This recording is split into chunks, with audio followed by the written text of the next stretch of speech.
हो सकता है कि वो आपकी मुद्दों को सुनने का, उनको निवारण करने का वोट के कारण ही चाहे काम करे, इसलिए उनके करीब ये सभा रखने का काम हमारे साथियों ने किया। जो प्रमुख मांगे हैं, मैं उम्मीद करूंगा कि मुख्यमंत्री जी उनका संज्ञान लेंगे, और अगर नहीं संज्ञान लेंगे तो हम पे यही रास्ता बचेगा, जो रास्ता आज हम इख्तियार नहीं कर रहे हैं, कि अगली बार हमें इन मुख्यमंत्री का घेराव भी यहां बड़े पैमाने पे करना पड़ेगा और इनको मजबूर करना पड़ेगा कि ये हमारी मांगों को सुने। हमारी सबसे प्रमुख मांग है, 22,000 से ज्यादा मामले एससी के यहां लंबित हैं। एससी आयोग का गठन यहां हो जाना चाहिए था। सरकार की नजरों में ये कोई बड़ी समस्या नजर नहीं आई, इसलिए उन्होंने आयोग का गठन नहीं किया। हमारी मांग है कि वो जल्दी से जल्दी एससी आयोग का गठन करें। एससी, एसटी, ओबीसी और मुस्लिम छात्रों को जो छात्रवृत्ति मिलती है, जिनमें हमारे महापुरुष, चाहे संत गाडगे जी महाराज हो, चाहे बाबा साहब अम्बेडकर हो, उन्होंने ये कहा है कि शिक्षा श्रेणी का वो दूध है जो पिएगा वो दहाड़ेगा। संत गाडगे जी महाराज ने तो यहां तक कहा कि अगर थाली ना हो तो हाथ पे रख के खाना, मगर अपने बच्चों को जरूर पढ़ाना। एक तरफ सरकारी स्कूल है जहां पढ़ाई के नाम पे मजाक हो रहा है, एक तरफ प्राइवेट स्कूल है जिनकी महंगी फीस है, फिर भी जो छात्रवृत्ति हायर एजुकेशन में या प्लस टू के बाद हमारे लोगों को मिलती थी, या इससे नीचे की क्लास में मिलती थी, जिसका 60% पैसा केंद्र सरकार देती है और 40% पैसा राज्य सरकार देती है, उस छात्रवृत्ति को इनकी लापरवाही के कारण छात्रों को नहीं दिया जा रहा है। मेरे आज भी याद है, मैं घर पर था, सहारनपुर बक्सर का एक बच्चा मेरे घर पहुंचा। उसने मुझसे कहा कि मुझे क्रेडिट कार्ड का लोन हमने लिया था, पढ़ाई के बावजूद भी रोजगार नहीं मिल पा रहा है, बैंक वाले लोग मेरे घर के चक्कर लगा रहे हैं, मेरे घर की कुर्की के आदेश दे रहे हैं। वो रोने लगा और मुझसे कहने लगा कि भैया आप मेरी मदद कराओ, आप मुख्यमंत्री से ये अपील करो, आप उनसे ये निवेदन करो कि जो बच्चे क्रेडिट कार्ड के पैसे नहीं चुका पा रहे क्योंकि रोजगार नहीं मिला है, जैसे अन्य लोगों का कर्ज माफ होता है, अगर वास्तविकता में मुख्यमंत्री जी या उप मुख्यमंत्री जी हमारे बारे में चिंतित है तो उस कर्ज को माफ करने का काम करे या फिर हमें रोजगार देने का काम करे। तो मैं ये कहना चाहता हूं, वास्तविकता में सरकार बहुजनों की है तो छात्रवृत्ति का पैसा अन्य मदों से लाकर उस पैसे को हमारे बच्चों के लिए देने का काम करे, और क्रेडिट कार्ड का जो लोन का जो पैसा है उसको माफ करने का काम करे। पूंजीपति सरकारों के जो मित्र हैं, जो सेंटर में बैठे हैं, वो अपने लोगों का लाखों लाखों करोड़ का कर्ज माफ करते हैं। आप अपने बच्चों का कर्ज नहीं माफ कर सकते तो फिर ये सरकार हमारी कैसे? हमारी ये भी मांग है कि बड़े पैमाने पे एससी के लोग, एसटी के लोग जो रोजगार के रूप में ताड़ी का काम करते हैं, तो ताड़ी को कृषि का दर्जा मिलना चाहिए, जिससे कि उनको रोजगार मिले और कोई आय का साधन खड़ा हो। बिना आय के साधन के वो भूखमरी बेबसी का शिकार हो रहे हैं। सरकार के नागरिक है इस प्रदेश के, सरकार को सोचना चाहिए अगर हमें अवसर मिलेगा तो हम ताड़ी को कृषि का दर्जा दिलाने का काम करेंगे।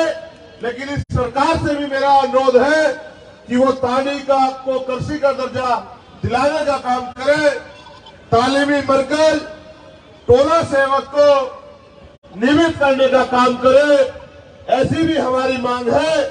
और अगर वास्तविकता में सरकार कमजोर वर्गों के प्रति सचेत है, उनका भला करना चाहती है, तो नफरत के नाम पे जो मॉब लिंचिंग होती है, जिसका बड़े पैमाने पे शिकार दलित, आदिवासी और मुस्लिम होते हैं, तो मॉब लिंचिंग के खिलाफ एक सख्त कानून बना के इन लोगों की रक्षा करने का काम सरकार करे। उसके साथ साथ सरकार आने पे या सरकार होने पे सरकार क्या कर सकती है, अगर सरकार को ना पता हो, मैं ये भी बताने का काम करूंगा कि कोई भी सरकार को समझ आए कि सामाजिक न्याय, सामाजिक परिवर्तन, आर्थिक मुक्ति ये सिर्फ कहने की बातें नहीं है। अगर सरकार आने पे भी आप अपने वर्ग के लोगों को इसका लाभ नहीं देते, तो सत्ता में बैठ के गाल बजाई करने का कोई फायदा नहीं है, सत्ता की कुर्सी में छिपाने का कोई फायदा नहीं है। अगर सरकार एससी, एसटी, ओबीसी, माइनॉरिटी के प्रति सचेत है, तो एससी, एसटी, ओबीसी, माइनॉरिटी के लोगों को जो सरकारी ठेके हैं उनमें आरक्षण देने का काम करे। ये आरक्षण की व्यवस्था होने से मैं जिम्मेदारी से कहता हूं, इन्हीं वर्गों के बीच से नए ठेकेदार पैदा होंगे, पैसे वाले लोग पैदा होंगे, और उस पैसे से वो अपने वर्गों के हितों के लिए काम करेंगे। एक नया समाज बनेगा जो आर्थिक रूप से मजबूत होगा। एससी, एसटी, ओबीसी के लिए जब हम केंद्र की बात करते हैं तो उनसे अपना उम्मीद है, क्योंकि ना वो सरकार हमारी है, ना उनको हमारे मुद्दों से मतलब है। वो तो हमारा वोट लेके हमारे लोगों को लूटने का काम करती है। तो हमारी ये मांग है कि प्रमोशन में रिजर्वेशन एससी, एसटी, ओबीसी के कर्मचारियों के लिए लागू किया जाए। अगर ये सरकार वास्तविकता में बहुजन समाज के लोगों का हित चाहती, ये सरकार जातिगत जनगणना करा रही है, उसके लिए तो मैं उनको धन्यवाद देता, लेकिन जातिगत जनगणना कराने के बाद करेगी क्या? तो मैं सरकार को रास्ता दिखा रहा हूं कि जातिगत जनगणना करा के, क्योंकि अब 2022 के आदेश के बाद सुप्रीम कोर्ट के 50% की सीमा खत्म हो गई है, तो सरकार बिहार में सबसे पहले 100% रिजर्वेशन लागू करे। जिसकी इतनी संख्या भारी, उसकी इतनी हिस्सेदारी। 52% ओबीसी को 52% आरक्षण दे। जो आबादी दलित, आदिवासियों की है उनको उनके बराबर आरक्षण दे। जो आबादी मुस्लिम समाज की है उनके बराबर आरक्षण दे। और जो आबादी स्वर्ण समाज की है 5, 7, 10%, तो उनको भी हमारा अधिकार न लूटने दे, उनको भी उनकी संख्या के आधार पर व्यवस्था कराए कि जो हमारा अधिकार छीन रखा है वो बंद हो। सरकार को एक और काम मैं बताना चाहता हूं। मैं कल लखनऊ में था, वहां रेलवे के कर्मचारी मेरे पास आए, जबकि वो सेंटर के अधीन है। मगर मैं यहां की सरकार से कहना चाहता हूं कि सरकार चाहे तो इन वर्गों के कर्मचारियों का भला करने के लिए पुरानी पेंशन को वो बिहार में शुरू कर सकती है, जिसका बड़ा लाभ इन वर्गों के कर्मचारियों को मिलेगा और वो अपने पैरों पे खड़े रहेंगे। आने वाले समय में पे बैक टू सोसाइटी के जरिए वो समाज में महापुरुषों के आंदोलन को चलाने का काम करेंगे। और इसके बाद जहां तक मुझे जानकारी है 8 लाख एकड़ जमीन, यहां सरकारी 8 लाख एकड़ जमीन है, 18 लाख। ये जानकारी मुझे बिहार के साथियों ने दी।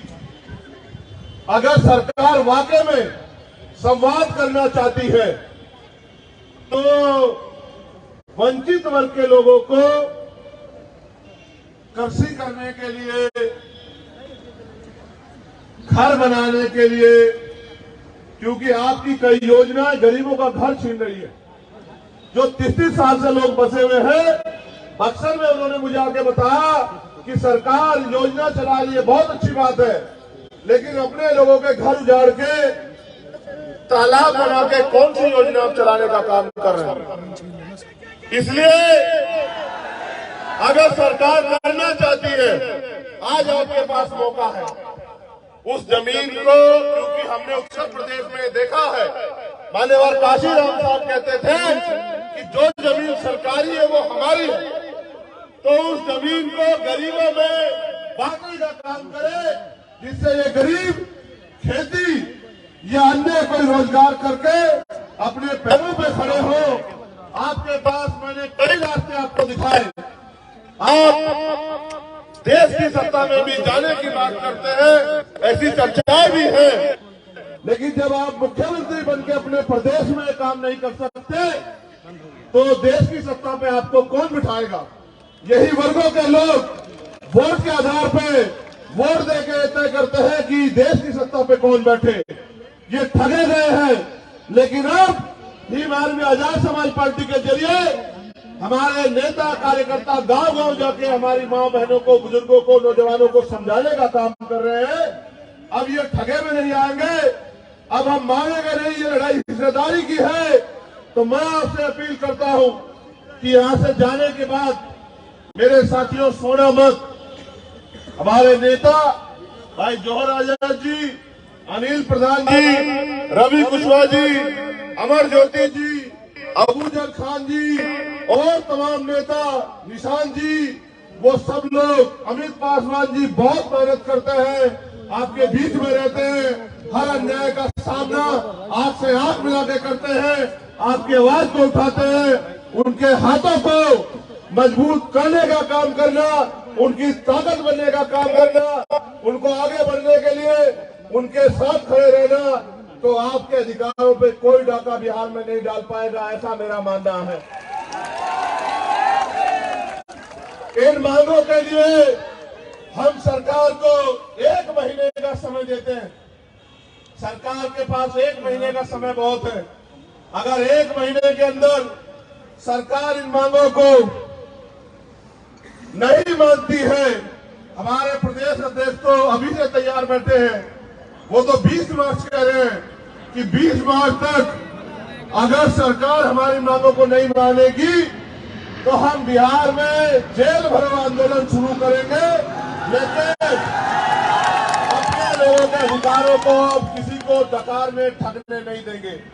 मैं यहाँ पहुंचा हूँ इस उम्मीद के साथ कि बिहार में भी आप लोग अपने पैरों पे खड़े होंगे।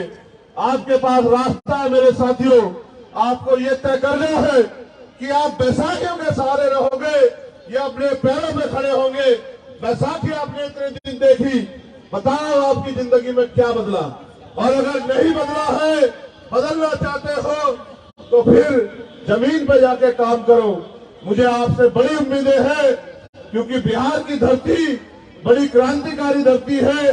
बिहार से जो क्रांति आंदोलन चलते हैं वो देश की सत्ता को पलट देते हैं।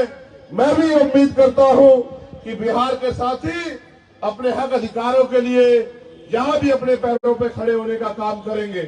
और मुझे उम्मीद है कि जो गरीब के बेटे मैंने यहां अपने प्रतिनिधि के रूप में आपके बीच भेजे हैं, आप उनके हाथों को मजबूत करने का काम करोगे। आप यहाँ आए, इस गर्मी में भी अपने साधनों से आए, यहाँ डटे हुए हो, मैं आपका दिल की गहराई से धन्यवाद करता हूँ। आपको बहुत बहुत मुबारकबाद देता हूँ। जो साथी मंच पे हमारे नेतागण हैं, यहाँ के सभी जिला अध्यक्ष, सभी प्रखंड अध्यक्ष, सभी मंडल अध्यक्ष, प्रदेश कमेटी के लोग, राष्ट्रीय कमेटी के